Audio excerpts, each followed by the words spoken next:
Nós estamos aqui na Assembleia Legislativa de São Paulo, o ilustríssimo senhor deputado estadual Carlos Gianazzi, do PSOL. Deputado, há pouco tempo foi publicado pelo jornal Folha de São Paulo, faz muito tempo foi na Ilustrada, uma opinião ou uma piada, eu vou até aproveitar e mostrar aqui, depois a gente mostra melhor para o pessoal, o público que está em casa, né? Que diz, entre outras palavras, que o déficit de atenção, vou até colocar o óculos aqui para ler, porque é interessante isso, déficit de atenção é a medicina tentando diminuir o sofrimento dos pais por terem dado à luz a um filho idiota. Aqui ele não fala se o idiota pode ser humorista ou não. A verdade é a seguinte, o Ministério Público, foi feita uma representação, e o Ministério Público entende isso como uma piada. Deputado, o senhor que trabalha com educação, qual a sua opinião? Eu acho que é uma piada extremamente agressiva nesse caso específico, né? Agride crianças, adolescentes, agride famílias, inclusive professores também, porque indiretamente está atacando aí o setor educacional. Eu acho importante um programa como o CQC, que é um programa crítico que eu apoio, mas eu acho que piadas não podem ser estúpidas e grosseiras e agredir, por exemplo, pessoas que estejam nessa situação. Tem que se tomar muito cuidado com isso. Então, eu vejo com uma certa crítica, né, esse tipo de comportamento. Eu acho que a piada é importante, faz rir, ela pode ser crítica, ela até ajuda na mobilização, né, e na crítica social, mas eu acho que ela não pode ser grosseira nem estúpida e tem que acertar o lugar certo, né? Acho que ela está atacando pessoas que tem muita gente que tem dificuldade de aprendizagem mesmo, que precisa de acompanhamento, precisa de um psicopedagogo, tem gente que precisa fazer terapia, tem que ser respeitado, as pessoas têm dificuldades também, né? Acho que talvez ele tenha sido muito infeliz da forma como ele abordou a questão. Talvez ele quisesse dizer que tem pessoas que usam, né, esse tipo de terminologia para encobrir seus próprios defeitos, seus erros, mas eu acho que ele foi infeliz, extremamente infeliz, na forma como ele abordou uma questão tão séria e que atinge, né, milhares e milhares de pessoas, principalmente crianças e adolescentes. Deputado, nos Estados Unidos existe legislação específica para os casos de dislexia e também do TDA e TDAH, que é o transtorno de déficit de atenção com hiperatividade ou não. Aqui no Brasil apenas há uma legislação sobre dislexia, né? O TDA parece que não entra nessa legislação, é uma legislação que fala, é uma lei inclusive, que fala sobre tratamento diferenciado aos portadores de TDA, de dislexia, não de TDA.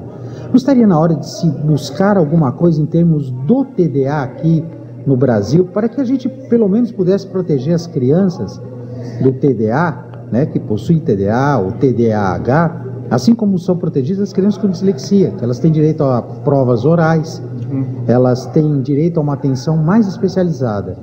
E complementando essa pergunta, o nosso ensino não está na hora de alguns professores ou de algumas pseudo-fundações que existem por aí, que criaram colégios e que não tratam o aluno com TDA ou TDAH como deveriam, porque eles desconhecem? Eu acho que falta muita informação. Eu acho que toda criança ou adolescente nessa situação tem que ter um amparo de uma legislação, tem que ter um amparo da escola, do Estado, do poder público e das famílias. Isso é importante. Agora nós temos que tomar só um certo cuidado, porque há um movimento também na nossa sociedade de medicalizar tudo.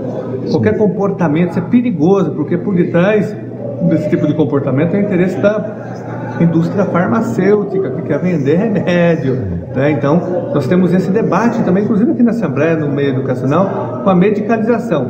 Às vezes o aluno tem déficit de aprendizagem, de atenção, não é porque a escola é chata, não é porque ele, não é o problema do aluno, é a escola, é a sociedade que não apresenta perspectiva para esse aluno, é uma escola que, nós estamos no século XXI, mas a escola é do século passado, ou do século XIX ainda, então, muitas vezes tem questões sociais, culturais, né, aí influenciando. O aluno não tem problema nenhum de saúde, na verdade, é que a sociedade que esse aluno está inserido é tão ruim desse ponto de vista, ela não traz perspectiva, esperança, que o aluno não se sente motivado também a aprender. Então tem mais a ver com uma questão sociológica, cultural, social, de valores, do que com a dificuldade do aluno de aprender. Ele não se sente motivado. E por isso que nós defendemos uma reforma educacional. Nós temos que reformar o currículo escolar, nós temos que atualizar a escola, investir mais na formação dos profissionais da educação, que são massacrados também por esse sistema.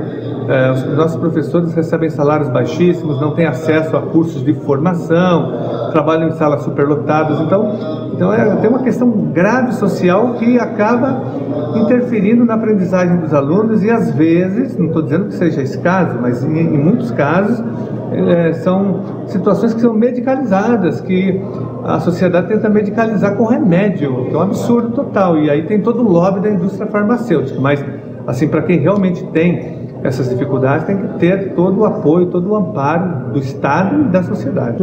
Melhor seria, realmente, isso, eu concordo com o senhor, uma reciclagem de todo esse sistema de ensino que nós temos hoje, que não deixa de ser um sistema de ensino arcaico, que, se a gente for levar em consideração, nós estamos carregando um sistema de ensino que vem desde a época dos militares para cá, né?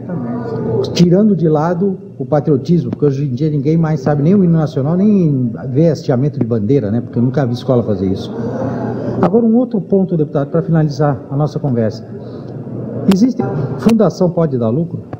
Não, em tese não. Fundação não é para dar lucro. A fundação cumpre uma função social, cultural, educacional. Ela trabalha nessa linha, não é para dar lucro, embora há um desvirtuamento. Muitas fundações acabam tendo lucro através de salários indiretos, né? Tem aí os outros caminhos, e desses caminhos que levam à obtenção de lucro. E isso é tão sério que toda a fundação é fiscalizada pelo Ministério Público Estadual. Então nós temos que acompanhar e fiscalizar, porque a fundação, não, literalmente, ela existe justamente para não dar lucro, mas para cumprir uma função social.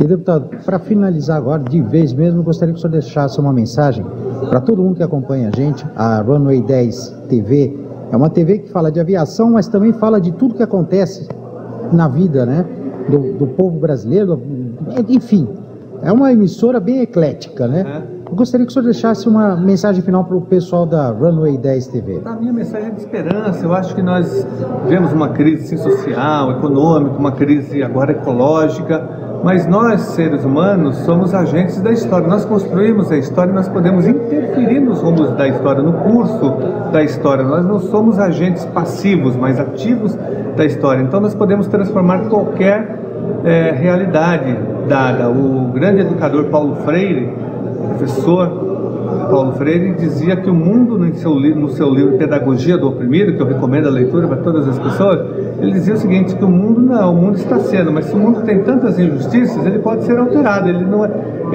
está sendo assim, mas nós podemos mudar esse mundo, mudar todas as situações, todas as realidades, para a construção de uma sociedade mais igualitária, mais fraternal, mais plural e que respeite a diversidade das pessoas. Nós acreditamos de fato que um outro mundo é possível, uma outra forma de organização, uma nova forma de construção de valores, um novo comportamento ético, isso é possível. E o ser humano, através da sua mobilização, do seu empenho, pode alterar esse estado de coisas. Então, a nossa esperança não é do verbo esperar, de mãos fechadas, mas sim do verbo esperançar. O verbo esperançar, ele é atuante, né? Ele tem a ver com a intervenção do ser humano na realidade política, social, econômica e cultural. Então, essa é a minha mensagem.